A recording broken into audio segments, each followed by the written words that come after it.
A very good morning and welcome to this edition of the Capital Gang on Capital FM 91.3.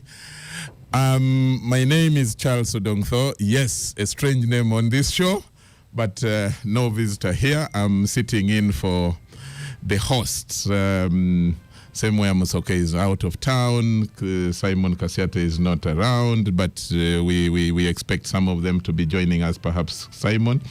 And so I have to sit in. And we are joined by the panelists already and a guest. Let me start with Ofono Opondo, Pa Odell, ED Media Center. You are most welcome back from Tororo. Lately, I'm now told you are a farmer. And can you say hello to the listener and to the viewer? First of all, thank you, Charles. From the front line, you have now followed me here. I don't know why. I follow good things. Yes, but thank you and good morning to our listeners. Yes. How is Tororo? Tororo is fine. I'm doing. But are the people progressing? Yes, we are doing. We are progressing. That's good. What had been lacking was the demonstration effect. We took a long time with the leaders to do things in a commercial sense that our people would copy from. As a consequence, I decided to do a bit of farming. Yeah. I just done 14 acres of coffee. You know what they say of coffee? There is money there. I'm beginning. When I see the trees, I'm beginning to smile. Oh, that's nice. I hope I will work on water and irrigation this year. Yeah. So that by the time it starts flowering, maybe in a year's time or so, I'm not water stressed. Okay. And I really want to do integrated farming. The other things that I'm doing. At the end of the time, I may invite the gangsters to come and visit me. Don't miss me, because I want to follow in your footsteps. Across Ofono Opondo is Honorable Ibrahim Nganda Semuju, MP Kira Municipality, a long-time friend and colleague and workmate and many things. And Semuju, you're most welcome. Thank you, Say hello to the people. Good morning to Capital Gang listeners. Good. Across Honorable Semuju is Ivan Rugambwa, the youngest member of the gang.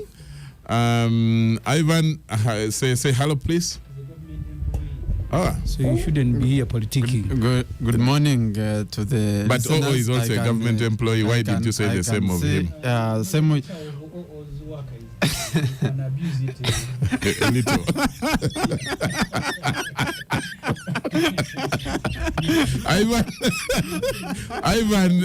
Ivan, say hello to the list. Good morning, listeners. You know, Semuju has not been there for a while, so we've been missing some of this. He's making a grand comeback. Some of this circling. You know, when we invited the Honorable Semuju here more than 10 years ago, yeah, he was also the youngest. Yes. So next, I am now a senior citizen. Good.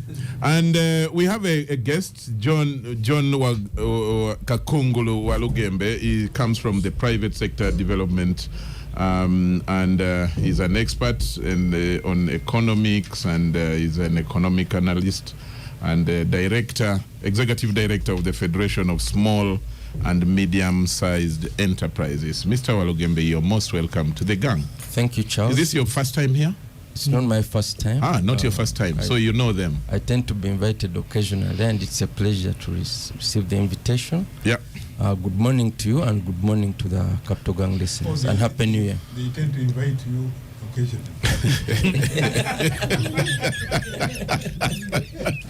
No, thanks a lot. Before we start, the management has asked me to announce this, to read a message, and the message is dated 20th January 2024 and referenced the Capital Gang show of 13th January 2024. The age groups of Ivan say 2024. And it says, on Saturday, 13th January 2024, during the Capital Gang talk show, one of the panelists, Ms. Namfuka, made unsubstantiated claims against the person of the president. Referring to His Excellency the President as corrupt and the chief engineer of corruption. This was wrong and does not meet our broadcasting standards on accuracy and impartiality. We regret this unfortunate incident and in bold commit to ensure this does not happen again. Signed, Capital FM Management. This is dated January 20th, and it's 2024. No, it's not up for debate. Must you? Why do you debate someone's apology? See, the Honorable Amanya Mushega told me when they had just captured power and they were doing a law on sectarianism. Said the law was prohibiting promotion, actually broadcasting and printing. And then he said, one of them asked, what about someone who does it? And he said in the room everybody was laughing that us who have just come from, how can we even think that we can be sectarian? So they ended up arresting people like Chapa Karwanga was also arrested one time for sectarianism. But those who are practicing sectarianism were never arrested. Why didn't you take them to court and prove? That's the way you could do it. The courts are there, so the courts are not. In law, we say the courts don't have suamoto powers. They cannot take a matter of their own. The struggle should be to stop corruption, not to condemn those who are speaking about corruption. And Museveni is responsible, so did 100%. If he says corruption should end, I can tell you it will end. Okay, so thank you very much, Semuju. We have a number why don't we debate that first? We are not going to debate that. Make a. He actually. What did I say, Ofono, that is offending you? No. Ofono, were you around? I wasn't, but I'm saying. Let's go to the topic of today. We should do, especially with the professionals in the media. When you utter something. Prove, substantiate, provide the evidence. Shall go on to slander. That I agree, and that is the minimum broadcast standard, actually. Yeah. Anyway, gentlemen, we have 3 topics or more to discuss. There is the NAM summit. There have been many meetings in town from last Saturday up running the whole of this week and up to Tuesday. We have had NAM, we have had IGAD, we have G77 plus China. There are a number of summits, the conferences that are taking place, and we are looking at how, the importance, the relevance to our people. President Yoweri Museveni, the one that is now trending is the speech of President Yoweri Museveni, that 12-page speech, very powerful. Like it or hate it, yes. You can make whatever comments you make of it. He came hard, he was tough talking, the President Museveni that we know, indeed, and he made this statement. He talked about the principles, the Bandang principles, if you like, of when NAM was started, 1955, and the principles that they laid out and whether they still have a meaning today. What do you make of this? Well, your thoughts about the conferences big conferences in town? Well, we have had 4 conferences now, running back to back. I forgot actually the Commonwealth speakers as well. We started with the Commonwealth speakers, which ran from 3rd to 6th of January. Then we have now had NAM, which is concluding today. NAM conferences, the NAM conference and summit of heads of state. We started on 15th with senior officials. These are technical civil servants from various governments of the 120 members of NAM, discussing draft positions. And then they escalated to the ministerial meetings of ministers of foreign affairs. Those endorsed what the technical officers had done, the senior officials had done in the two meetings, in their 2-day meetings. And yesterday they presented document outcome, what we call the outcomes, conference outcomes, to the heads of state. Yesterday, the heads of state endorsed 2 positions, which, according to Ambassador Adonia Yebara, who's our point man in New York, is unusual that presidents agree on these documents on the first day, meaning that it has been smooth sailing in Kampala. I think good preparatory work had been done. Thanks to the technical guys. Yes. Now, what are these 2 documents? One is the position of NAM on the ongoing conflict in Gaza, in Palestine, arising out of the October 7th attacks on Israel by Hamas, and then the response, which has been horrendous, has been almost criminal, for which now a number of governments are taking the state of Israel to the International Criminal Court. And so it was endorsed, and the position is really condemning Israel and also asking for the 2-state solution for Palestine in accordance with the 1967 position. And of course, calling for a ceasefire, an immediate ceasefire. We hope that will be achieved through other diplomatic engagements after here. The other one is the issue in the Far East, South China Sea conflicts. There's a dispute there. So that's how that has been. Along the way, on 18th, which was Friday, we had IGAD. IGAD is Intergovernmental Authority on Development. It has 8 members of countries of the Horn of Africa: Uganda, Rwanda, Burundi, Kenya, Somalia, Sudan, South Sudan, Djibouti, Eritrea. For the NAM conference, probably I need to say, we have had, out of 120, we have had 117 delegations. One plus 5. The presidents have been 28. Vice presidents have been 5. Prime ministers have been 7. And about 45 ministers of foreign affairs leading their countries' delegations. Other delegations were led by either, depending on the different protocols, the different governments, could be a speaker, could be ambassador, or they sent their permanent representatives from New York to come. We have also had 10 observer countries and organizations, international organizations. Among them, we have had the President of the UN General Assembly, Mr. Francis, I've forgotten the second name, and this morning, the Secretary General of the United Nations, Mr. Guterres. Antonio Guterres, arrived to participate in the concluding sessions today of NAM, and tomorrow we shall enter into the G77 plus China, which he will also be participating in. So the attendance has generally been good.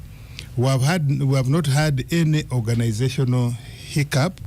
We have not had any security challenges, despite the advisories that America and the British had given, a series of them. They are advising their people. Yes, no.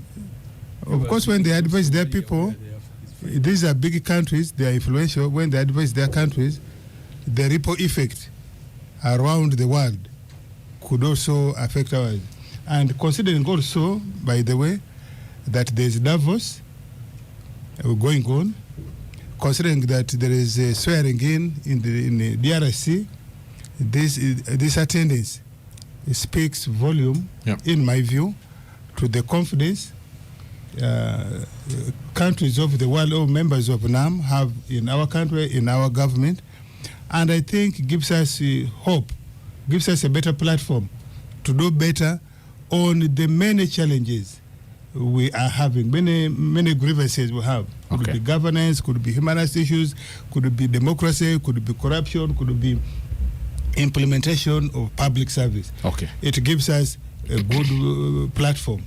And I think among those platforms which I want to end with is the opportunity, the potential that it provides, especially for tourism, investment, trade, and other things, depending on how we position ourselves. In my view, those are very good. Once we close NAM today, this evening, tomorrow we enter into the summit of the G77, which will conclude on Monday. Thank you very much, Oo. We, as Oo spoke, we were joined by Honorable Abdu Katuntu, the eternal MP of my place, Bugweri County. Honorable Katuntu, you're most welcome to this morning. If it wasn't meant to be a compliment, I'll take it as a compliment. Thank you. Thank you, Charles, and good morning, listeners. Thank you very much. Honorable Semuju, speak to the NAM conference and the conferences that have taken place in the last few days within Uganda. Are they, what's your take about them and the speech by President Museveni?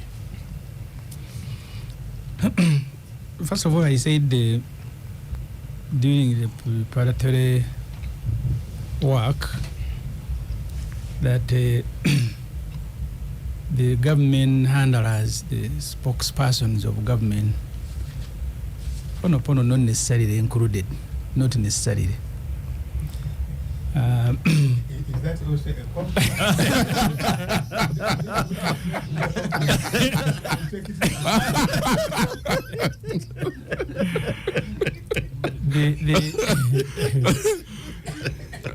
they were being trivial when they were discussing the importance of these conferences. They picked the smallest things because they are easy to throw in the face of the public. You will sell your kabaragara, you will sell your tomato, please do this and that. This meeting, by the way, they are also not even about tourism. Most of these conferences and the new initiatives, including the BRICS of Brazil, South Africa, and China, and Russia, and so on, it's an attempt to size up with the dominant forces in the global market, the Americans and West. So these initiatives are of people who think they are disadvantaged. Most of the positions that are formally adopted and presented at the UN and all the other formal meetings tend to favor the West, tend to favor the Americans. And that's why at a formal meeting like a UN, you can't get a resolution, favorable resolution about the conflict in Gaza. But you can get it in Kampala. And Kampala says after that, we will go and see other diplomatic channels. So that tells you the status of this meeting. They are very good meeting, but they are meetings primarily to deal with the dominance of the world powers. Unfortunately, the majority of the countries are weak. That while Russia, China, South Africa, a bit of Brazil can stand up against America, I don't think Uganda will. Uganda can posture. Uganda can posture. The president can make a very strong speech, like he did when he was addressing the speakers, barking at the West. But after that, he goes. I remember one time, I'll give you two instances.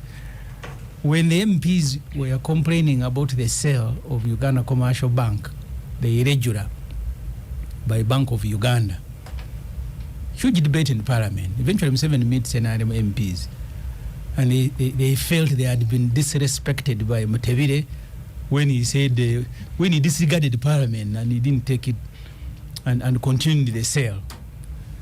In that meeting, because it is private, that's where you get the feeling. Museveni told the MPs, you see, okay, you're angry, Mutebire has insulted you. But he said, can you imagine me, a whole head of state, not one but two, Museveni and Kagame, were summoned by a minister of state in the UK during the conflict in Congo. And he said, most humiliating, she said, because you have not come here on official work, I'll meet you at my hotel. Maybe say you can say in Chengera. So that's where the meeting between Museveni and Kagame said. So when we are, Chengera. yeah, I am just giving an example. Chengera of London. Yeah, Chengera of London. And he said, when you are working for the country, please sometimes you have to bear these insults and humiliation, like the one he said. Museveni flies to America. He lands at a military small airport, and immediately the issue is that he landed at an airfield reserved only for American friends, until the American embassy, no, because of the traffic, all the visiting people had to land there. So the smaller countries don't feel strong enough, and that's why they need China and Russia and maybe one, two other of those powers around them. And their resolutions, even if NAM takes a resolution here in the UN, it will be the same story. Either America will veto, or Germany, or France, or so we remain weak. For me, the biggest attempt at dealing with the dominance, I think, was the BRICS, who said we need even to have a currency, we should stop trading in dollar, we should stop doing this and that. But the quarreling has always been there. You remember Gaddafi, his last attendance of UN, he was quarreling from the beginning for the 1 hour and 20 minutes. You guys, you mistreat us, you bring here the time zones, I'm supposed to be sleeping, I am here, everything we do. So maybe that's why now I go back to the government officials. They went for what is Kabaragara, that please, these ones are achievable. But to influence the global decisions, I think they are sure they may not. So they don't want to promise too much. So, but I don't know how much cabbage and Kabaragara and Bogoya has been sold upon, as we are told by some of your colleagues. I excluded you because you are more substantial than many of the NRM people who are usually counterfeit. Take that as a compliment. I was in Entebbe. I saw the airport. Of course, the paint was still fresh and smelling. Is it beautiful? Yeah, but of course, when you walk through and you are smelling the paint, the usual Ugandan way. But at least it looks beautiful. The flowers have been planted. Some of them are drying. But we need to maintain. The things that were planted during Chogam, what happened to them? 207. So you can't be that country. You go to Rwanda, every inch that has been planted remains the same inch each time you visit. But for you, you only clean your home when you have visitors. When you go back to your old. The management of the city belongs to your ally. No, the management Museveni took it over statutory in the law. He said, now I am the one managing the city. Okay. So I am on, by the way, urging you, Opono. I am happy when you move on Entebbe Road, Entebbe Airport, and a bit of town. So I am only asking you, can we have some level of enforcement? See, Uganda is such an interesting country. Yep. Nambole, my neighbor, is under renovation, serious one. They have planted trees outside. They are being eaten by goats. So that's how we manage Uganda. No, we're a country. We're a country of no enforcement, goats and cows, no direction. So can you imagine? You plant, and the following day, all the plants are being eaten by goats. Thank you very much, Honorable Semuju. Mr. Walugembe, I need to hear your take on the conferences. You come from the private sector, and it's always good to. I think it's always refreshing, I must admit, when you hear politicians and you laugh at their throws into some of these things. Then you get that fresher view from the private sector practitioners, perhaps talking money, opportunities, relevance. And we usually suspect that you speak more objectively to the issues. So bring it on. No, that's a compliment to him. Yeah, Charles, Yes, sir. are you saying that the politicians are not in the private They are sector? useless. Abudu is a lawyer in private practice. Yes. Private sector. Yes. Semuji is also not just Chikubo, down in Chikubo. also in the media. That's where the money is. Yes. So surely politicians are not as useless as you. No, You want to I said I didn't speak to the politicians. I spoke to Mr. Walugembe. Let him first take his own compliment, and then we shall come back to see Thank you. whether I made Thank you, mention Charles. of others. Thank you, Charles, for the compliment. I'll just start by giving a brief my understanding of NAM and the history, and then I'll talk about my assessment of the impact. So of course, NAM was established in 1961 after this conference in 1955, which agreed on what he's talked about, the Bandung principles, including sovereignty, non-interference, and all these things. It was in the context of the Cold War, where you had the Korean War, the West, the East, and so on. At the moment, it has 120 members. NAM, of course, during the Cold War, it was very relevant, trying to challenge the West especially, but since the collapse of the Soviet Union, it has largely been irrelevant in my view. But now, with the current emergence of the multipolar world, the discussions around the emergence of a multipolar world, the emergence of blocks like the BRICS, that gives it a new relevance and impetus.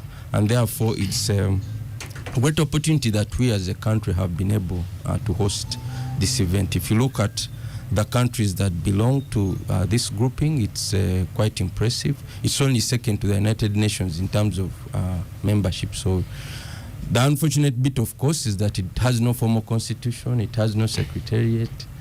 So they issue a lot of communiques, but so there's very work through consensus largely. Yeah, the teeth is not there, and I think for Uganda it's an opportunity that we can now try to institutionalize this. And for us in the private sector, one of the proposals that we've made is that yes, it's good to issue communiques on the political goings on the oil and gas and so on, but what if we also establish a NAM business council where we can promote trade amongst ourselves, because that's also important. It's good for us to keep complaining about the West, about the global powers and so on, but in the meantime, is it possible for us to promote investment and trade amongst ourselves? And I'm glad that for the first time we organized the Trade and Investment Summit alongside the main one to talk about trade. Unfortunately, it was pitched as an East African summit. I would have preferred if it was a NAM summit where you had delegates from all these countries come and discuss and make deals. But I think it's a good start, and I think for us as a country we can build on that. We can use our chairmanship to promote these kinds of engagements. Now, in terms of economic benefit, I would say that these kinds of events, and I'm glad that Kampala now is starting to host these events, these kinds of this sector called the meetings, incentives, conferences, and events sector is worth over $300 billion globally. But in Africa here, we only get 13 billion of that. So there is a lot of opportunity for us to make money through hosting these events. A lot of these events go to Cape Town, Marrakesh, Nairobi, and now Kigali. So if Uganda is starting to position itself, it's an easy win for us. One, it brings in tourists because short term, of course, they come with money and they spend. So there's an increase in spending short term, but also more will come back as tourists later because they appreciate the country. You're likely to see more foreign direct investment because these people are able to, make business deals. It's not just politics. You're also likely to see positive impact on the economy through the improvements on the infrastructure that we've seen. Unfortunately, a lot of it was done at the last minute, but it was done anyway, and we are appreciative. So this is likely to give us some positive outcome. And then we are also likely to see jobs being created. Oh, they have been created. There have been a number of short-term jobs that were created. The other day I met some people planting flowers, painting their cups. So all these are short-term jobs, and they're able to contribute to the economy as a whole. Now, those are the positives. Of course, there are also some negatives in my view. One is that we prepared, we as Ugandans we wait for the last minute to do the essential things, because sometimes you go to someone, a home they're introducing and then they are painting that very morning. And I think as a country we've also borrowed that kind of last minute thing. So maybe we should need to prepare better. We need to have a long-term plan to say, okay, how many, at a minimum, can we attract at least 5 or 6 major conferences, and then we prepare accordingly. The other was on the communication. As he mentioned, the communication laid emphasis a lot on the logistical things, on the some traders move, this, that. Ugandans need to have understood the importance of this conference. I think for us as a country, the benefits are immense, and Ugandans must appreciate that there are a lot of opportunities. So I think once, if we look at it long term and plan better and so on, then it's overall, I would say, positive. Good. Ivan, your own take. Thanks, Charles. NAM.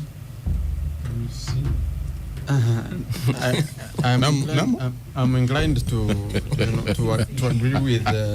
Not now, Tebi. I want to reinforce Honorable Semuju's point on the aspect of the strategic and diplomatic importance of the organization, because you see NAM, like you said, is in the same mold of, say, the BRICS and other organizations of states or associations of states that try to provide a counterweight to the Western-led hegemony of largely NATO and the UN. NATO and the UN Security Council, because at the UN General Assembly, it's a general meeting of states. So there the sort of decisions can be taken, resolutions can be passed, but the real consequential ones happen at the UN Security Council, and that is why one of the points that we raised here, the first points that were raised by the foreign ministers meeting. I saw the foreign minister of South Africa, who's really been like the champion, of the global Southeast pushback. Other than the president, the champion of the global Southeast pushback against the Western hegemony, talking about the need for reform of the reform of the Security Council. This is a point President Museveni himself has continuously emphasized. And so associations like NAM provide that sort of opportunity, where you have summits, for example, NATO sitting and making unilateral decisions on Ukraine, and then blackmailing the rest of the world or pressuring the rest of the world to follow that train of thought, where you have presidents like the African Union and its presidents. You remember the 5 presidents that went to attempt a mediatory role in Ukraine and Russia, being ignored and they thought disregarded. The several positions on international affairs. The AU has been forthright and candid on the question of Palestine and Israel. Israel tried to use a backdoor channel to get an observer status at the African Union, and they were pushed out. In fact, the Israeli representative there was physically removed from the AU session in Ethiopia some time back, about a year ago or so. So he had found a backdoor the window. He entered through the ventilation. And the African leaders said, the question of Israeli representation here is a non-starter, and he was physically ejected out of the meeting. So Africa has been, and some African leaders have been taking very clear positions on international affairs, but because they lack the power and the weight, sizable weight in international affairs to effect or to influence these decisions, they've been largely ignored.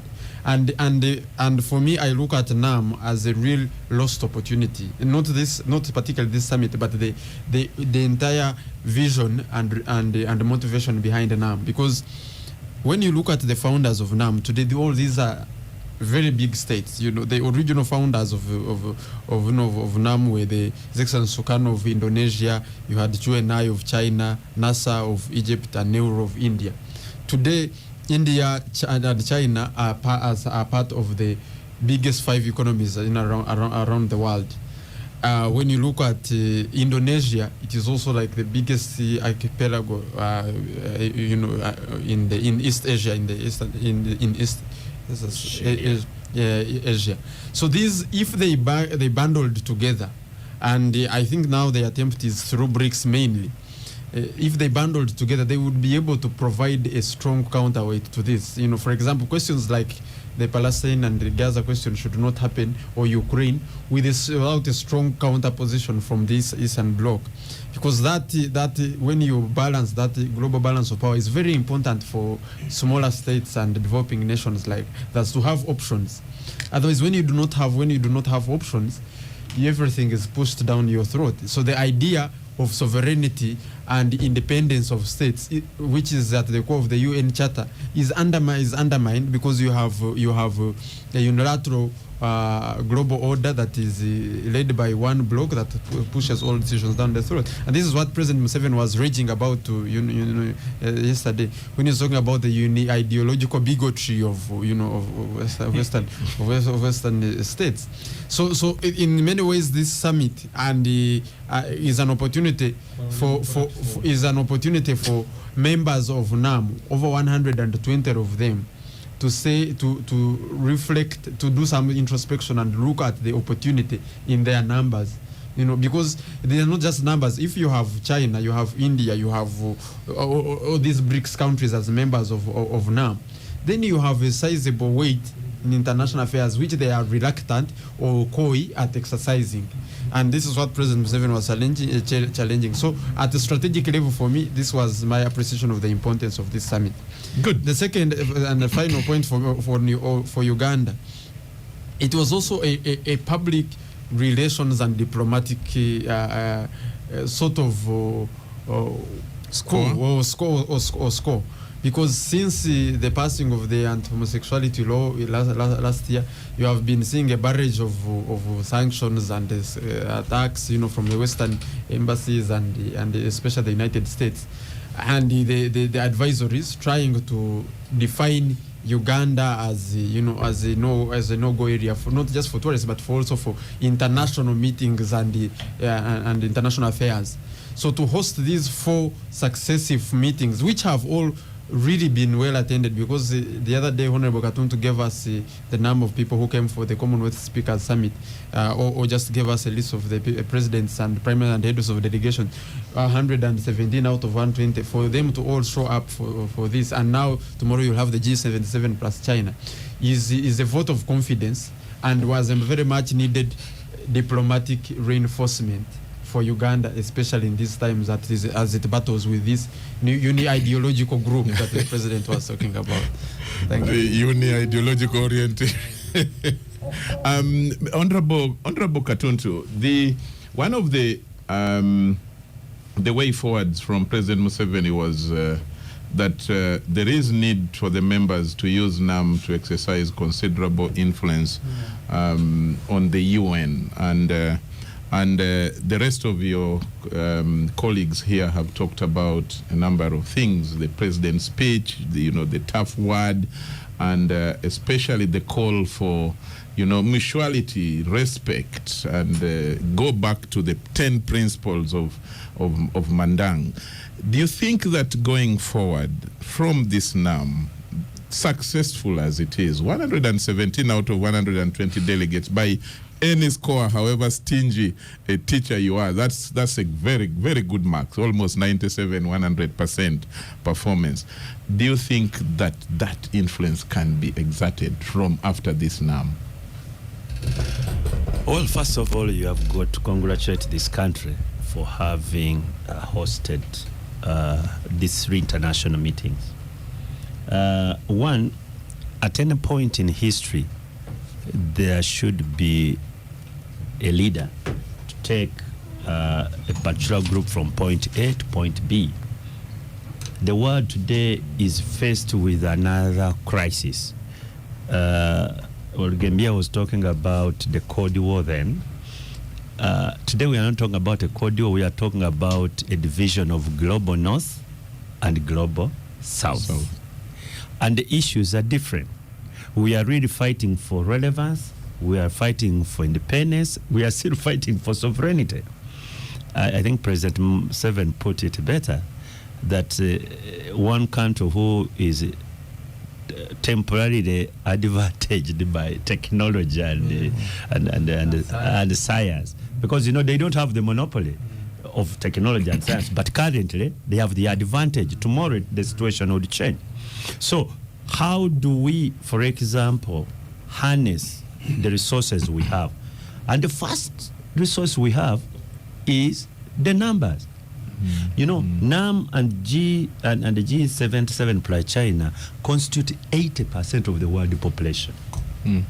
Even if we are to concentrate to these world games, trading and investing amongst ourselves, I can tell you we can compete favorably with the global North.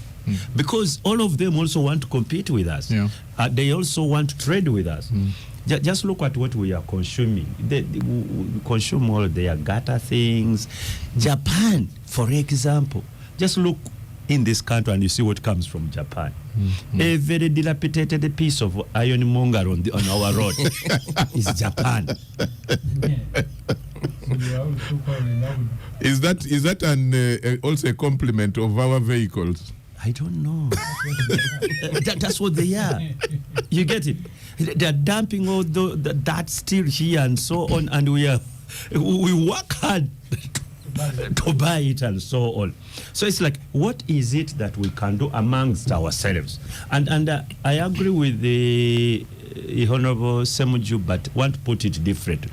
When you host a meeting like this, you have two perspectives to it. You have those who will be talking about flowers. Leave them talk about flowers because that's what they are. Then there are people who say, look at this world, this country is in trouble. Our future, we should look at it differently. And you raise the sophistication and say, let those ones talk about it. I'll give you an example, which I think NAM is now waking up to. The UN system has collapsed.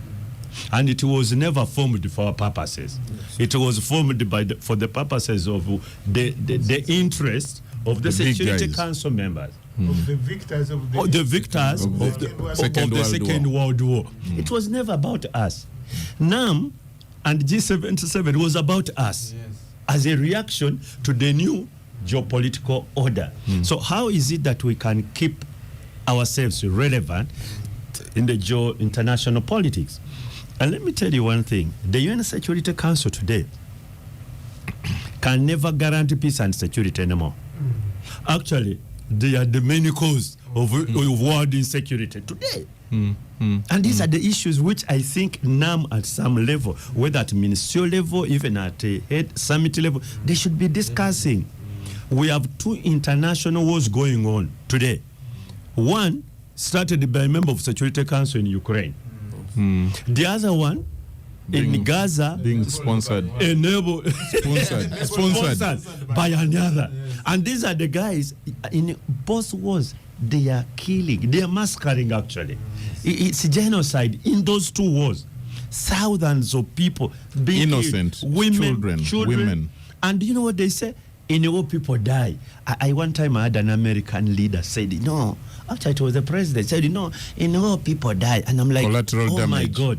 So we are just collateral damage, according to President Biden, that the value of the Palestinian is not a big issue to them. It is their interest which is more important. Their interest to them. The life of an Israelite is far better than the life of a Palestinian in Gaza. So can such a system guarantee our future, our world security? I think, in my honest view, no. So when you have these guys coming together, I hope they are not also talking about issues like, oh, your city is very beautiful, it has flowers. I hope they are really saying, what do we do as a bloc? One, to guarantee our independence, our what can I call it? Our real life. Because if we don't do that, we are in trouble. How can we trade and investment? Because we have that advantage. We have the natural resources, most of it being exploited by these very people. The human resource, even the human resource, much as we have the biggest population, the best of the cream is going to the West. They go grant you citizenship. They have been so mean. You know what they have done? Even sports, they have taken our best. Can you imagine? You just see that this is Somali, they say is a British. You get this Chapadola, they say is an American. You ask what is American about of honor? And the only thing is carrying an American flag. All of maybe his hat. So I think this opportunity is good. I hope they are reinventing themselves. They are rethinking. Say, look here, how do we guarantee our future, the future of our children? And if we can have this sort of meetings, I think it's good for the global South. And the president chairmanship of Uganda. I mean, for Uganda now.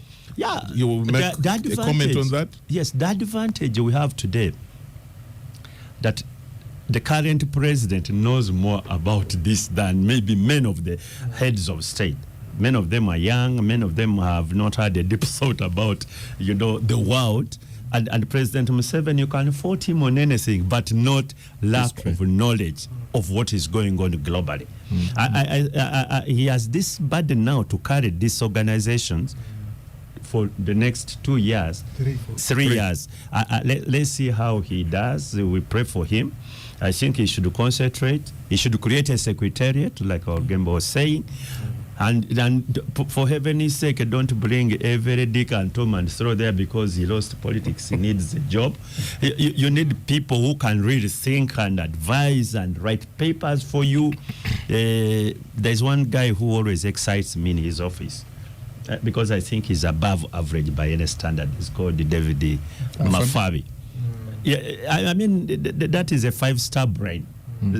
So if you have this sort of people and they come together, they know the entire global history and so on, they can be able to help him make good decisions and do good consultations. We are left with about 6 minutes to do a break. So I want to give, after Honorable Katuntu, 1 minute to each of you to make a comment, especially on the chairmanship and that President Museveni is going to hold for the next 3 years. In terms of interest of the developing countries, what should be at the fore? You can pick it from any angle. Honorable Semuju, what would you, as a Ugandan, Honorable Katuntu said this is for the big thinking. And the Ugandans were talking, some people were saying, what is the Kabalagala seller on the other street, going to benefit out of this? Should they be part of this? What's our interest? The reason the West continues dominating, let me give you an aspect. Look at the money, the capital, the finance. You borrow from them at a concessional rate. Right.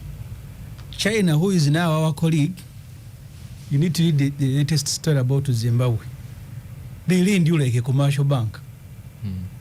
So I think the bigger players in this association, they also need a mindset change. Yes. They need to be more helpful than they are. Of course, what China has done is to make the finances available, but it's a bit expensive. In Uganda, we're in a crisis today. We can't repay our debt. And part of the reason is that bilateral debt between us and China. Zimbabwe, same problem. So they need to help us. Because I sometimes ask myself, if you see a country like Saudi Arabia, with all the money that they have, they're also carrying it to America. All these other countries, China is more concerned with its trade relationship with America than all of the NAM combined. So that's why I said, you see, we can come here and quarrel, but the problem, so that's why I said the BRICS, for me, was a more promising more promising group. We need to move away from their currency. So the sizing up hasn't been matching the level of incentives being offered. There's a contradiction, Semuju, there. Yeah. You see, you want to compete with America, but if you are China, you can't destroy the American economy. Do you know why? Because it's your biggest market. So it's quite delicate. The road is delicate to walk. You have to balance. How do I keep my biggest market, but also compete and it does not take advantage of me or even my world partners? So yeah, but I want them to grow another market, but they are more worried of losing that's for the sure. other than actually growing this and one. that's why NAM is relevant. So look here, with the 80% of the population, if you grow the economies, there could be a better market than the one we had, than the US, which is threatening our values. Yeah. You see, Charles. Okay. Yes, Ivan. When the World War II ended, US quickly realized an opportunity. Rather than focus on the economics, it focused on the political targets of the day. The Marshall Plan, the U.S. Marshall Plan, which salvaged and sustained most of the Western economies post-World War II, was an attempt and an intervention that was the original attempt that gained the U.S. considerable influence in the Western country, in Western Europe, up to date. And this is a message the Chinese and the Indians and the bigger players in the global South, or in NAM and G77+, need to learn that it is no longer enough to salvage economic interests as individual countries. That economically, no matter how economically successful you are, if you do not move now to take critical strategic geopolitical or exercise geopolitical weight and influence, you remain an isolated or a laggard power like China or these countries, because individually they are very successful economies economically, but see how they are hesitant to take strong positions on the international stage on Ukraine, on Palestine. And yet America, no matter how spread, whenever a conflict erupts or something, they have how many bases around the globe? They have embassies. So this is something there's the global South and its leaders need to wake up and push back strongly and exercise. Can you develop the science and technology, the military, go to Mars without the economic power? But all these countries have, China, India, all have these things. In fact, in terms of technology and in terms of innovations, China is now going to outstrip. Who is the owner of the technology? Who is the owner of the technology? No, technology, nobody has monopoly. Okay. Mr. Walugembe, your 1 minute take. Thank you. I'll start by saying that we need to be careful. How to use this. So first of all, we need to leverage this chair. Yes, very true. So I think that chair needs to be careful of interference. The West is not seated somewhere relaxing and saying you discuss how to overthrow it. If you look at NAM itself, you have a lot of contradictions within countries, including BRICS. You find that China and India will always sit on opposite sides of the table. Iran now and Pakistan, India and China, India and Pakistan. So India and Pakistan. India and Pakistan. I had a problem when I was booking the speakers of India and Pakistan.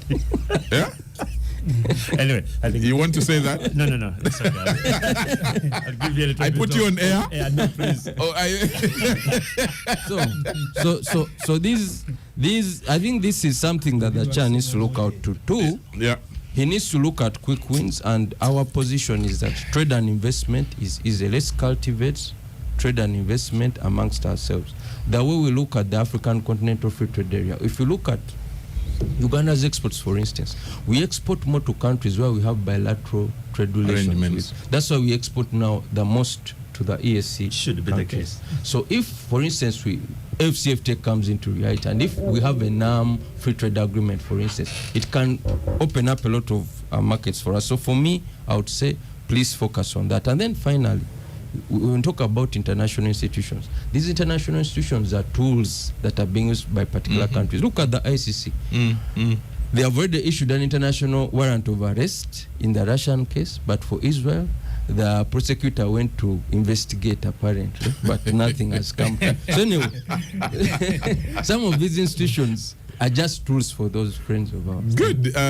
Finally, we are coming to the break. Your take of what we can leverage from this chair for the next 3 years. It's a good time. Before that, I want to tell Honorable Semugu, geopolitics is changing. You remember Spain was such a world power. Yeah. Portugal was a world power. There was once a country called Great Britain. Yeah. Does it still even refer to itself as Great Britain? The G has been removed. It now says it is a United Kingdom. Is it united? But it is a kingdom at least. Can Uncle Sam behave the way he was behaving 10, 20 years ago? Not at all. Empires collapse. Empires collapse. And that's what the president said yesterday. Look at what happened recently in West Africa, the coups. The Americans and the French tried to flex muscles. What did they do? They discovered that they can no longer bully in the same old fashion, and they retreated. So the world is changing. And I think what is happening in NAM partly is to do what we have been saying here, building a new center of gravity. And this new center of gravity has different slates: political, diplomatic, military, trade and investment. They are the economy. On the sidelines of this meeting, of NAM meeting, we had the East African business, but we also had UNCTAD. UNCTAD is a UN trade and investment arm. And they are discussing how do we push reforms on world trade. One of the things President Museveni has been on, and I think you have noticed gaining currency. Let us stop exporting raw materials. And you have seen the African continent. You have seen the members of NAM. Most of the countries are now saying, no, you China, you India, you Americans, if you want to come and invest and process our raw materials from here. And I think those are the things we're going to be talking about. Okay. So if we can achieve consensus on that and say, by the next 10 years or 5 years, no African country, no NAM member, no G77 member should export raw gold, should export raw copper, should export raw oil, should export raw timber. What do you think it will achieve in economic sense? It will improve greatly. But NAM has an agenda. By end of today, we shall know what are the things that NAM, the heads of states, have agreed on to be pushed in the next 3 years of the chairmanship of President Yoweri Museveni. It is not up to Uganda now to choose what we should do. It is going to be a NAM agenda, and that one we shall know at the end of today when they close. And that's what our chairmanship will push for, and will lobby for, will mobilize support for, and resources for.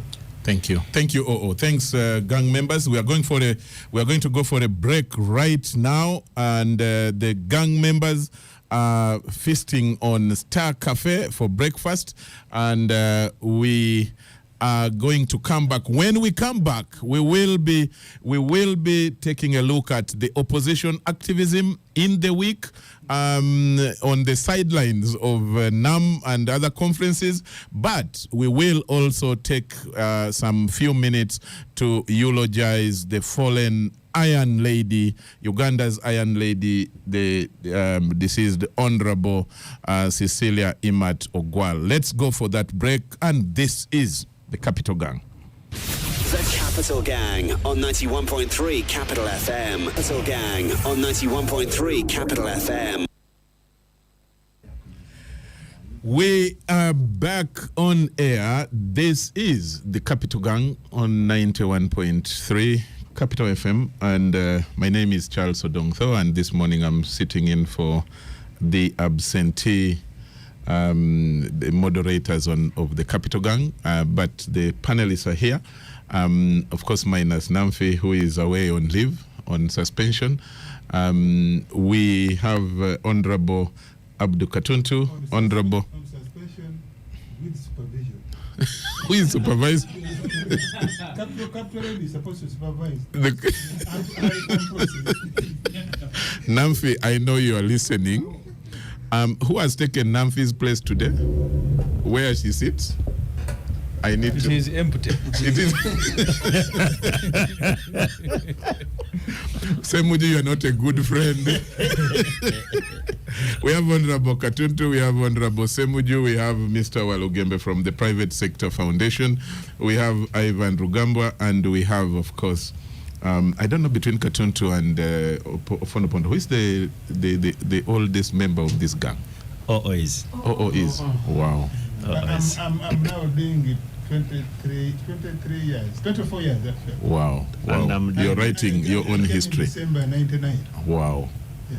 And Honorable Katuntu? I came in, I think, June 2002. Wow. And Semuju? Ivan, where were you then? 202. Listen to the stammer. 202. You just say I had not yet been born. I was in primary 3. Wow. Had you known that there is a place called Kampala? Had you known that there is a place called Kampala? We are still here. You had That shows you, Charles, The beauty. that You see what transition. Museveni has done to Uganda? That transition should is have left happening. long ago. Because That by shows you now, that transition. Abudu and Ofono should be in the lounge.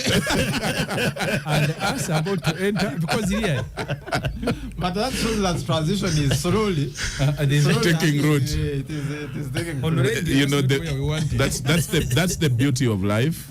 From Ivan to Ofonopondo and Katuntu, then in the middle there, the bridge is Semuju, Joy, because I'm sure that by the time you came to Kampala, at least you met Semuju practicing. Yes, then you copied from him and Yes, say, yes, he yes. inspires me, Yes. and then we move on. Absolutely. That's the beauty of life. So, gentlemen, And you know, the person who proposed Semuju to be on the show was Yes. me. But the way he harasses me.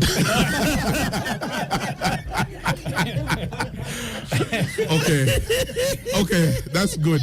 But can we ask, had you When I was invited... speaking now, I said, at least for you part there, As backhanded compliments come. But for what purpose had you invited him? That should be asked. From the journalism background, but also I wanted somebody who knowledgeable, Yes. independent, Yeah. assertive, Yes.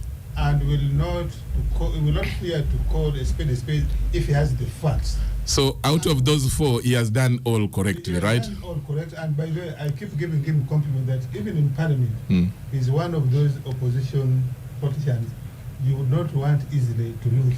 Okay. And I would not want Semuju But to lose his you constituency. had told me last time that you're going to remove me in the constituency. No, that was the advantage. Anyhow, The problem that we do here. for me, I have a... When Kapshenga asked me, Yeah.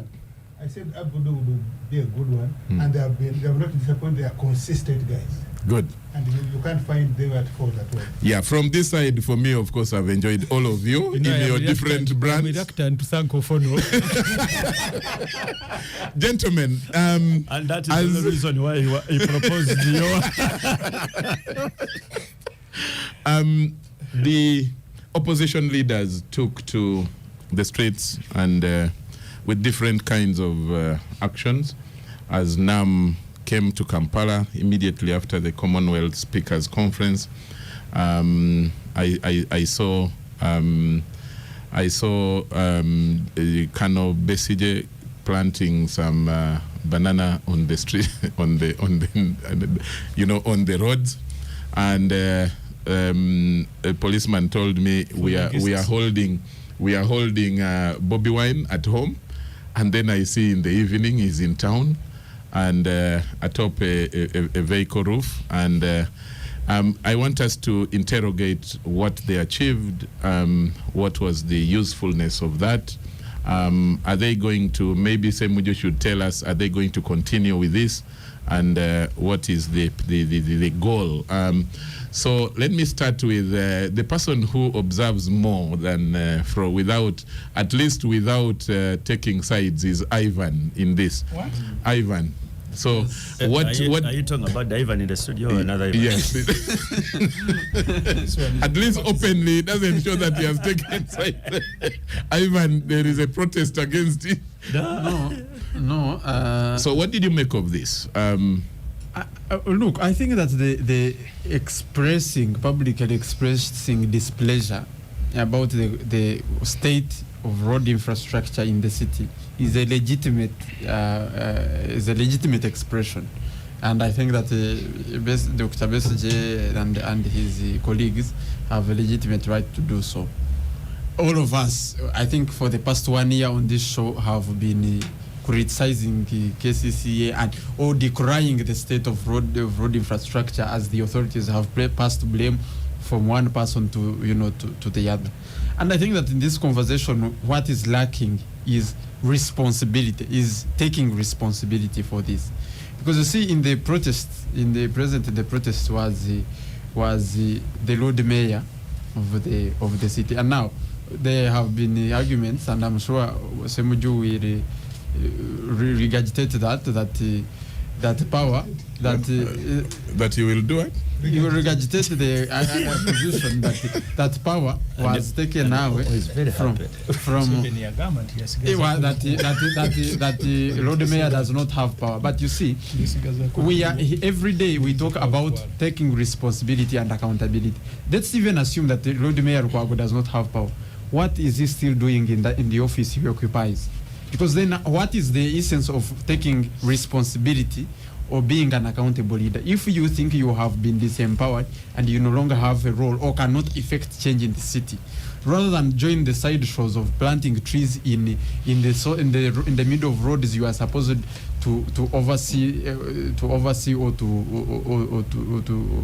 to revamp, then please step aside or withdraw, and then we will know that publicly the Lord Mayor has joined political activism with the political opposition, because he knows as an administrative head or as both political and overseer of Kampala City, he has no power to do anything. But if you continue to draw public or taxpayers' money with the accompanying privileges and the car branded with personalized number plates and all of those things, those amenities, then you cannot eat your cake and still have it. You cannot continue to draw salary from the consolidated fund, enjoy privileges of a public at the expense of the taxpayer, and still tell that taxpayer that in that office you cannot do nothing. That really the Lord Mayor must take responsibility for the dysfunction. At least if not administratively, he must take it personally, take personal responsibility for this. Yeah. So he has no moral authority to go planting trees and banana plants in the middle of roads when he's the head of the city of the city. My other point was, of course, the timing of the protest. Like I have said, we have all been discussing this. So to decide to do this dramatic protest in the context of NAM and whatever was happening, I think was a desperate attempt by Dr. Besigye and the group to try to draw for themselves some sort of limelight, or at least to try to take away some shine from the establishment and the President Museveni and the state that was organizing this event. Unfortunately for them, I do not think they were successful. There was no convoy, there was no delegation that was disrupted as a result of any of these protests. Did they say there was no. Yes, of course. You see, they could have chosen to do these demonstrations long ago. We've been talking about these roads a year now, or 2 years since we started talking about this. They chose the exact timing of NAM to try and do these dramatic side shows. I think their target was to take away some shine or draw some limelight away from the diplomatic coup that the president had gained by hosting this important summit, back-to-back summits without incident. So I think that it is natural for politicians to jump at every opportunity to claw away some light or public attention. But for this one, to the extent that they were not able to disrupt any of the events, or like, for example, happened in 2011 when they disrupted the presidential convoys going for the president's inauguration at Kololo. This year, they failed to achieve that target. And really, everybody, by the way, they took for the first time, Bobby Wine took a lot of backlash. If you've been following social media over the last, took a lot of backlash for this attempt. If you follow Twitter and the social media and what was happening, because I think for the first time there was a general consensus that this was an important meeting, and Uganda was also taking pride in hosting such global events, because before we subscribe to the NRM and the FDC and the we are Uganda who should seize every opportunity to that will benefit the country and appreciate it. So I think that the demos were in bad faith as per the timing, and I think that the road mayor, rather than also cry like us and decide to cry about the state of road, should take, if he cannot take administrative responsibility, should take personal responsibility and resign his position. Then he can go into activism, political activism. Do people resign in Uganda? Did you say Ivan was the independent? Those are legitimate. Those are. I liked the coughs of Honorable Semujo. He was trying to cough, but it was not coming. Honorable Semujo, yes.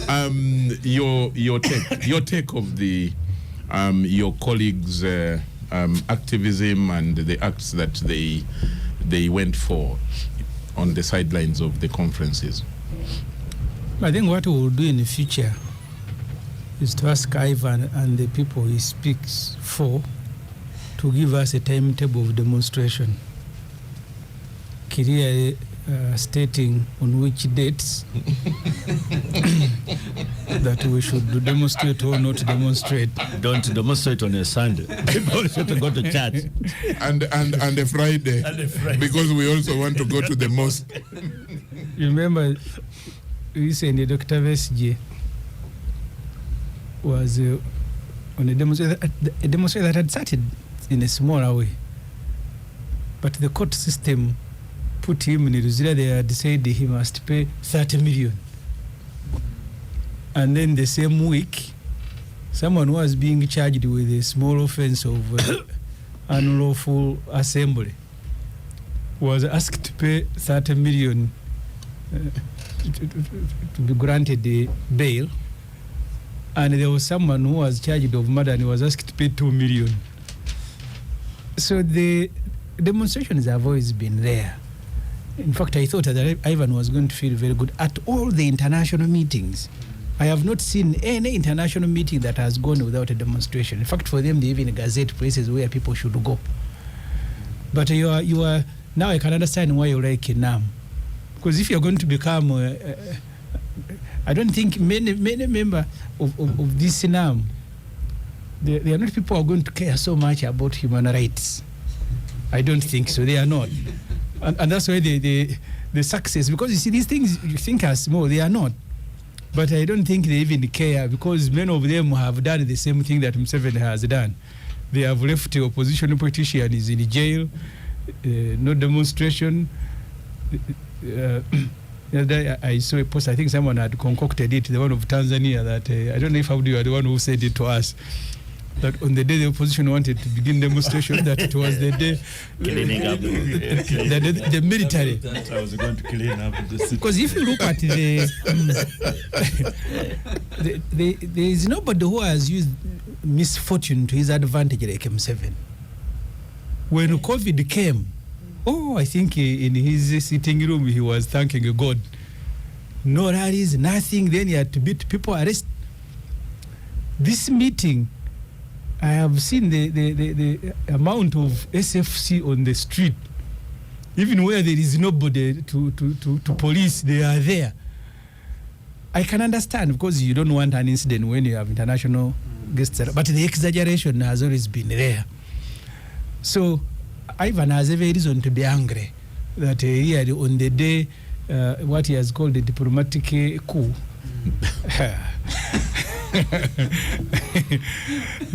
I pray for you. I hope you are not the author. You must have been very young.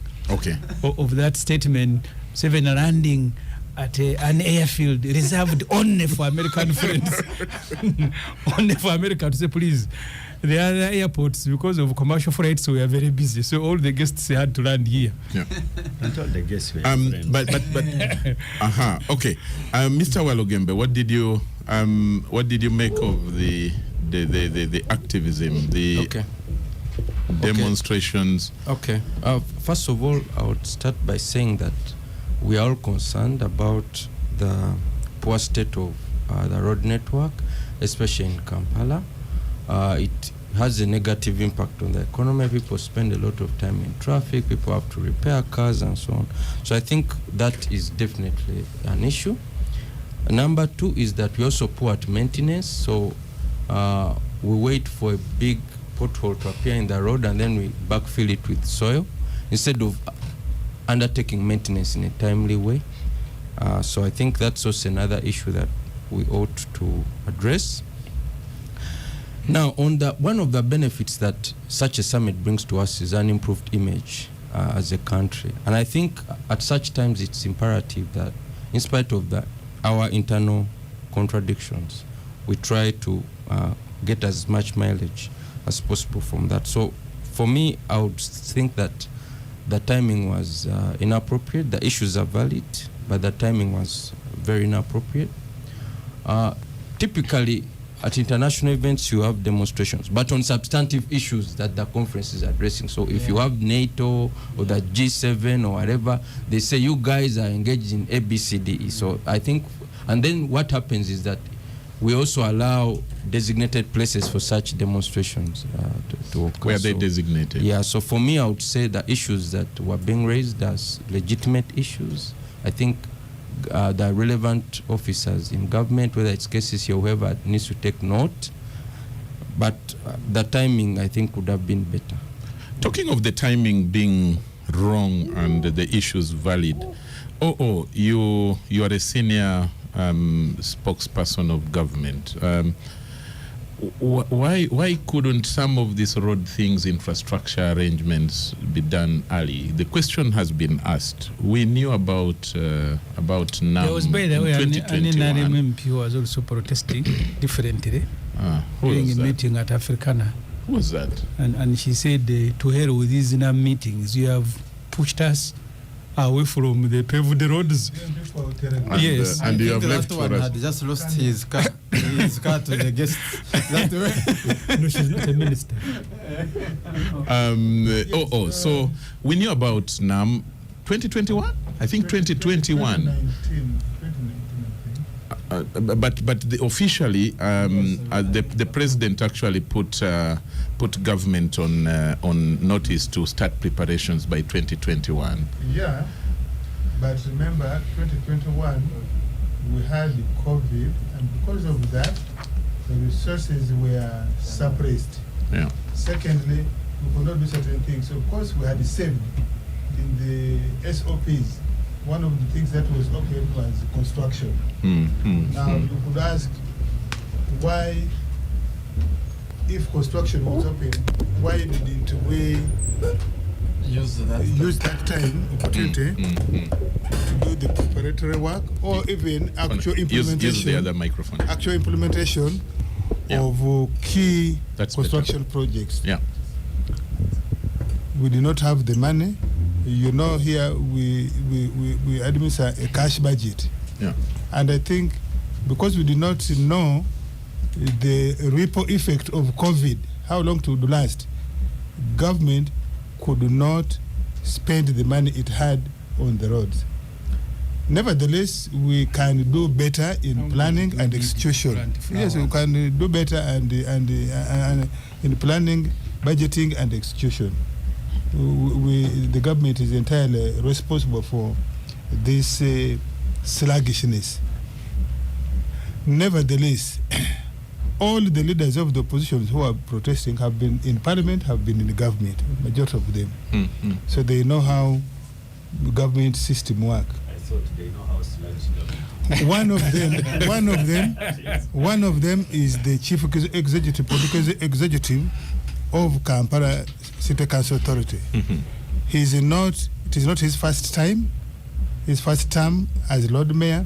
He's actually doing the 13th year as Lord Mayor. And remember, 3 weeks ago or 4, he was in the media saying Kampala City Council Authority does not have a master plan, a physical plan. And then you ask him, if you're the political leader, how can you not have a master plan, a physical plan, in the 13 years you have been leading? Mr. Lukwago has said so. Even when Kisaka came here the other day, We said, do you have a master plan? She didn't respond. When I asked her, the Lord Mayor is saying you don't have a master plan. What is the problem? So, I agree with this young man, Rogambwa, that Lukwago shouldn't be the one. They can plan protest for different reasons in the background. But that is the one putting on an overall like Ofono with a hoe and banana plant to plant on the pothole road. I don't think he earned remarks for himself. He but you see, money to do the roads. Yeah, but you see, work without play makes Jack a dull boy. Work without play. So they were just playing. Yeah, makes in a game. Yeah, it was a shallow, superficial publicity stunt, and did not achieve them any credibility. And you saw the mainstream media here didn't give them the coverage they anticipated for, they thought for. Secondly, the response of law enforcement to restrain them was not what they expected. They expected high-handed, open brutality to be captured by the media. They were denied that. And so, because can you imagine if they had been captured with being tear gassed, somebody being bundled and put on the back of a pickup, maybe being batoned by police or by military police. That's what they had planned for and anticipated from the documents we have as government, as security. Yeah. Yes. Not that we run a state, we run intelligence. You may despise it, but we infiltrate you. So we know what. Yes, we know what you plan. But remember, this is not the first time they are doing it. You remember during the spell of the economic issues in 2010, 2021, 2011. That was the walk to work. After each election cycle, you remember they announced that every Thursday they would be holding prayers. Are they still praying? They are raising the same issues of governance, human rights, corruption, lack of public service. Are they still praying every Thursday at Najanankumbi or anywhere else? Are they still ringing bells every Tuesday at 1 o'clock? You remember they told their people they have never withdrawn. That and beating the saucepans. Every Tuesday at 1 o'clock, bang the saucepans. If you're in a car, honk your horn. If you're riding a bicycle, ring the bells on your bicycle. Are they still doing it? So we let these guys play the fools that they are proving themselves to be. Because nobody. Where are the black dresses? You remember they also said every Tuesday they are going to put on black dresses. Black. No, for them they said they are going to dress. They are going to dress in black every Tuesday. as a way to highlight corruption. Are they still doing it every Tuesday? So these guys were for a publicity stunt in the hope that they will distract attention from the NAM, IGAD, and G77 summit. They miserably failed. Unfortunately, they have failed. A man like Message has failed to know that he's past his sale date. Now, look at the group that are saying they are doing this. They are saying United Forces for Change. Any average Ugandan. If Message is past his sale date, what about Museveni? No, at least Museveni, he can convene NAM and people will come. He can convene IGAD and people will come. He will convene Parliament and people will come, and so on and so forth. Now, look at the people who say they are a united. But there are a number of opposition people that came on invitation. United Forces for Change. Are they actually united? Honorable Simuju on this show and other shows has told us he can never reconcile with the Najanankumbi group. Now, when you see them, are they was not part of this. Are they really united? No. Mugisha Muntu walked out of you. Are you really united? We have now united. Are you really united? So you are fooling yourselves, but somehow you think you are fooling the Ugandans. You can fool some people sometime, but you cannot fool all the people all the time. So you opposition guys, in your current formation, you are really time wasters, and I think Ugandans are seeing you that way. Honorable Semuju, would you want to respond to that before I bring in Honorable Katuntu? Because that seems to be personal. What did he say that is personal? See, We are not in politics for Worker emotional without reasons. play. The president said- Worker without. I actually thought Ofono Pondo was just doing exactly that. Me, I was enjoying it. Because I didn't hear him say anything he has not said before. But some of you believe in the Quran. Many of you, some of you here believe in the Bible. Do they write Bibles every year? You see, Ofono You Pondo. go back and read the same verses. Then why are you accusing us of doing the same things we have done before? If you are saying the same words. I am saying, unfortunately, in your case, it doesn't give you political mileage. And why am I saying so? Your leadership doesn't expand. Your leadership doesn't change qualitatively. When you go for election, you don't increase your numbers in the various fora of government, and you're not increasing your numbers of followers and supporters in the country. That's what I'm saying. So? That's what I'm saying. Unfortunately, you seem not to have understood that the way you are playing your game. You say the same you want to respond. It is Ofono who responded to him. Sorry. you are not gaining, but you can continue doing the same things. Okay. No problem. You can continue doing the same things. I am happy for his response on my behalf. Ofono Pondo responded to himself. Okay. I need to bring in Honorable Katuntu.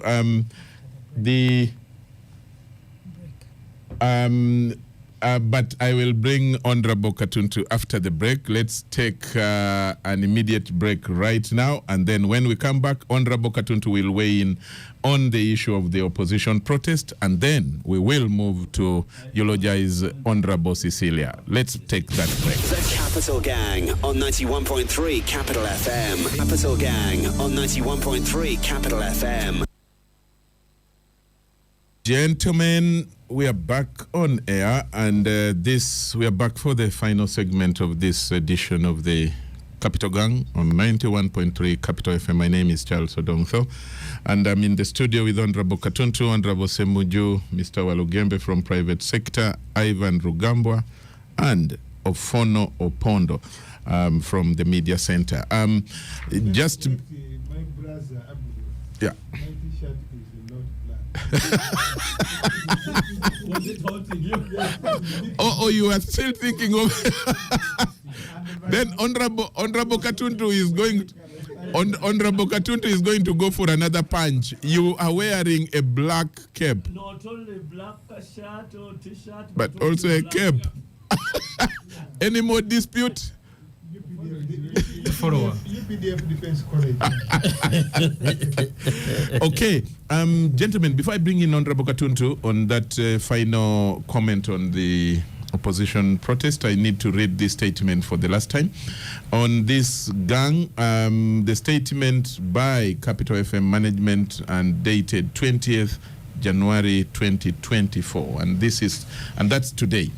Reference the Capital Gang show 13th January 2024, and says on Saturday 13th January 2024 during the Capital Gang talk show, one of the panelists, Miss Namfuka, made unsubstantiated claims against the person of the president, referring to His Excellency the President as corrupt and the chief engineer of corruption.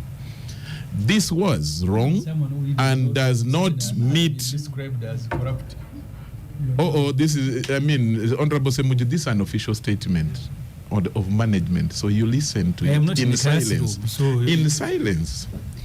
You're a member of the gang. This was wrong and does not meet our broadcasting standards. I've switched you off on accuracy and impartiality. We regret this unfortunate incident and commit to ensure this does not I have happen now known how I will earn a again. suspension here. But you are smart. For you are a smart journalist. You know what is part of a. No, I have that statement. I will just read what was said. Okay. Let me now bring in Honorable Dr. Mukuzi. Thank you. Dr. Mukuzi says, I'm listening into the Capital Gang from the dusty, peaceful Ngoma. Ongoma. Is it Ngoma or Ngoma? Ngoma. Good. Honorable Abdu Katuntu, your own thoughts about the opposition, activism, planting trees, planting bananas, then fishing on the streets of Kampala. Well, I have no thought. Your comments about it? Neither do I have any comments on that. Oh. Then we have to move on. That's fine. Honorable Katuntu thinks that there is nothing to comment on that and passes it. He said he has nothing. Not that there is nothing. Good. Honorable Cecilia Ogwal, very sad announcement coming in midweek, and I have personally tried to ask people around Honorable Cecilia. Nobody seems to say that she was sick, for a month or two, and but that is life. She has passed on, and the Parliament has now confirmed. The head of Parliament, the Speaker, Honorable Anita, has announced that the body will. Honorable Anita is everything. Yeah, thanks for that correction, and Semuju. That the body will be brought back to Uganda from India tomorrow, Sunday, and then there will be programs for the funeral that will follow from Monday, when the body is taken to Parliament for a special session in Parliament, and then ongoing we shall get to know some of the other details. Honorable Parliament, that is a sitting, not a session. Special sitting. It is a special sitting. The session lasts a whole year. Yeah. Okay. But that is the technical parliamentary lingua. Yes. But in English, like we are having a session here. In English, it's really a session. That's true. Yeah. And don't urge about that. That is true. In English, really, I spoke English. That's why I was not that's referring why to the technical. You've been a parliamentary reporter for a very long time. Was also said you've been in the on Parliament. a program like this, I don't use jargon. I use the local understood language out there. You are most welcome, and I want to start with you. No, I'll save him because he's still quarreling.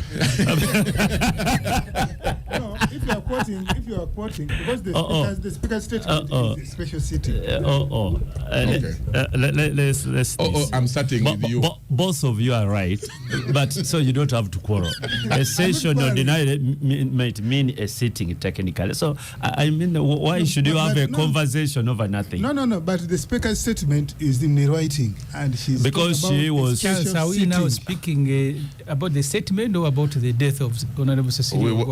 Is going that's to be why the I want first to to eulogize Honorable Cecilia. Start with No. Let's start with you. We give you the chance. I want to give you the chance. Use the microphone. This one is a bit. Of course, it's sad for when somebody dies, and especially a leader of that level, who outwardly here, nobody in the last many decades, personally, I'd never had when Honorable Cecilia Ogwal is sick and is out of circulation on account of being indisposed. And so, even when she was taken out, it wasn't announced. Personally, I don't even realize her absence. Even in doing the speakers conference, I didn't realize her absence. And so when the announcement now comes all of a sudden that she has passed on, you get shocked and you start saying, what could have happened? But ordinarily, obviously, we don't share our sicknesses with the broader public. It is usually personal, family, close friends. So in that respect, it is sad. We shall obviously miss her. She has been the most rabble-rousing politician, female, who has sustained that rabble-rousing. Cecilia was first came to limelight when she tried to contest for the UPC parliamentary seat in 1980. She wasn't successful, and the UPC administration then consoled her with the appointment as Deputy Assistant Secretary General of the UPC, deputizing the late John Ruhuriza Kirunda, Dr. John Ruhuriza Kirunda from Bugweri. Oh. When that government collapsed in 1985, Cecilia, to the best of my recollection, she was among the senior leaders of UPC who did not run out of Uganda. Correct. She stayed. But later on I learned she encouraged other people, particularly the ministers, who could have been a target of the Okello junta, to run away. And she also encouraged those who had stayed after that. When the NRA came in, she also encouraged some of the politicians to go away. However, she remained to hold the torch of UPC. So she became the leading light of UPC, and I want to say opposition and multi-party politics against the NRM administration of 1986-96. When we were making the constitution process, when we were having the constitutional process, the new constitution, what is popularly called the Odoki Commission, I remember Cecilia Ogwal, as the acting Secretary General of UPC, stood firm and said the 1967 constitution was sufficient. There was no need for a new constitution. And on that basis, she decreed, I think following Obote's position, that UPC as a political party, since it had been suspended by the NRM, the political parties had been suspended. They said UPC will not forward views to the Odoki Commission for the new constitution. And if you read that report, UPC's views are not there in that report. They said they will not. They didn't. However, when we were going for the CA election, when we were preparing the Constituent Assembly Statute 1993 by the NRC, again, Cecilia led UPC to oppose, because that was part of the same process. However, when we came for the election of CA delegates, they discovered that the political process in Uganda was leaving them. So they decided to participate in the election of the Constituent Assembly, and Cecilia stood for Lera municipality. That's when she passed through. And when she stood, she won a landslide. In the CA, Cecilia was among the most vocal delegates, particularly on three things at the base of my recollection. Reinstatement of multi-party politics in Uganda immediately, the question of land, terminating the land decree of 1975 and giving land back to the Ugandans, and the third one, it has slipped my mind, but if I remember, maybe even federalism, and bring federalism. But I think her federalism was more opportunistic in the sense you were saying things she was vocal on. Yes, now you are explaining. Was opportunistic because she thought if they sided with Mengo on federal, then they will get political mileage. Okay. Eventually, they were the ones who would stage walkouts and so on. So anyway, eventually we passed the constitution. They walked out. They walked out on the day of the promulgation because of the famous Article 269, the Obega Kania Amendment. What did it say? It stayed the return of multi-party immediately. politics.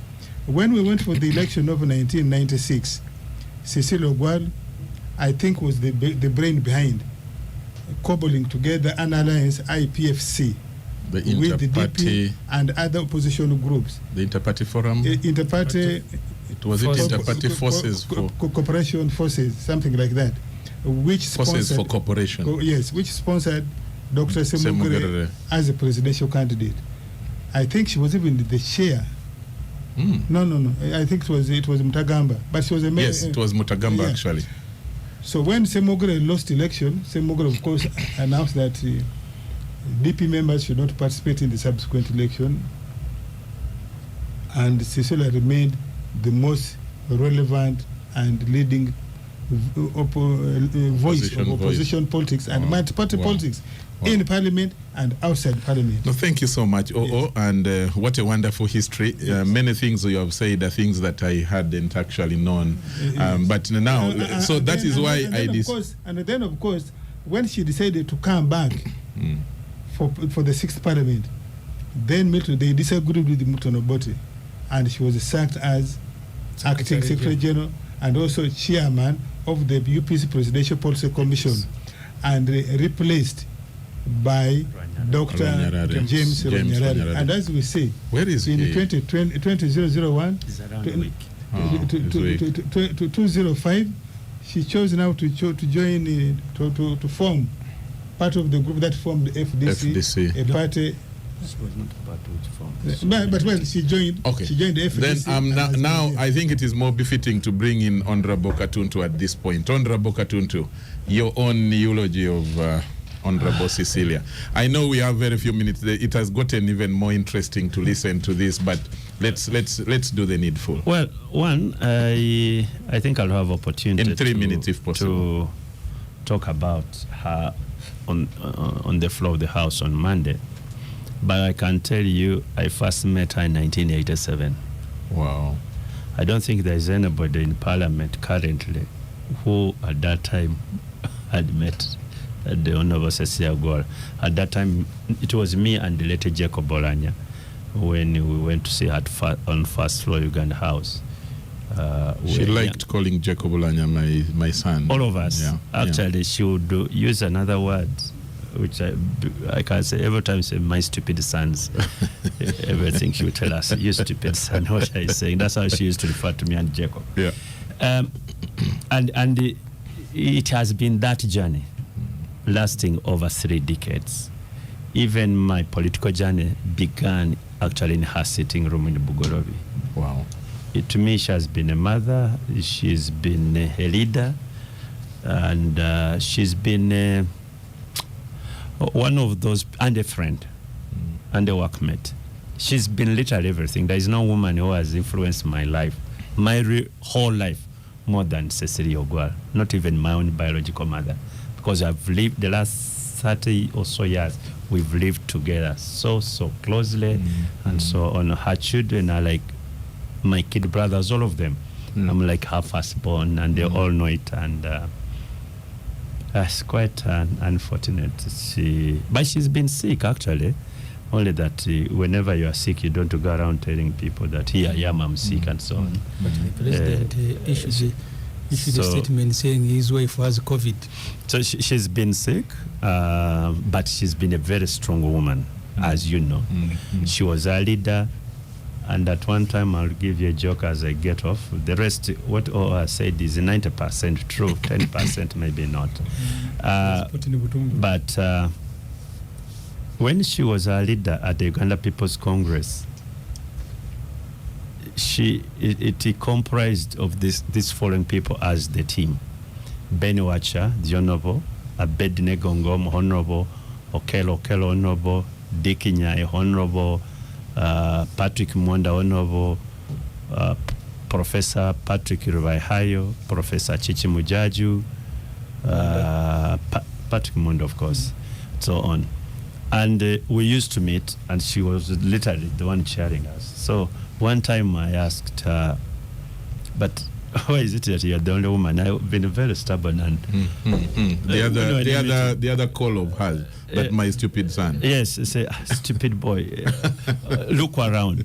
I'm the only man amongst them. So, and that's Mama. That's my mama. And she eventually told us where she had got that answer. That sometime Margaret Thatcher, also as Prime Minister, she had a Another iron lady full of men, and she used to say so. Say, for us, when you are just Masichelin, but I can tell you, for us, when we are chairing, we don't look at our identities, our gender. Amongst these, I'm the only man. Good. What a life. Honorable, live in peace. Amen. Honorable Semujo, your memory of her, and I think now in 1.5 minutes, so that we can have the other. I was two. deployed by a monitor to cover Parliament towards the end of the 6th Parliament, and I used to do some ranking of MPs. The MPs from Rango were the most substantial MPs. The Ogwal, Wacha, the Dr. Okure Park. Professor Nsiwambi told me, even if I don't like what Dr. Parker is going to say, I have to listen. Says I have to listen to that man. So Cecilia Ogwal was part of the Lango group, which has now, with her death, now disappeared. And by the way, it also speaks about the politics, the politicians of the 6th Parliament and the 7th Parliament, and us who are in these parliaments. The late Jacob Bolanya spoke about the quality. Even when you go to read the Hansard, when he became speaker. Yeah. So Cecilia Ogwal was a very powerful speaker. Speaks with a lot of authority and knowledge. The last time I compared her with NRM leaders, they had gone to a conference. I don't remember which conference it was. I think the deputy speaker was the leader of the delegation, and she addressed that international meeting about the Anti-Homosexuality Act.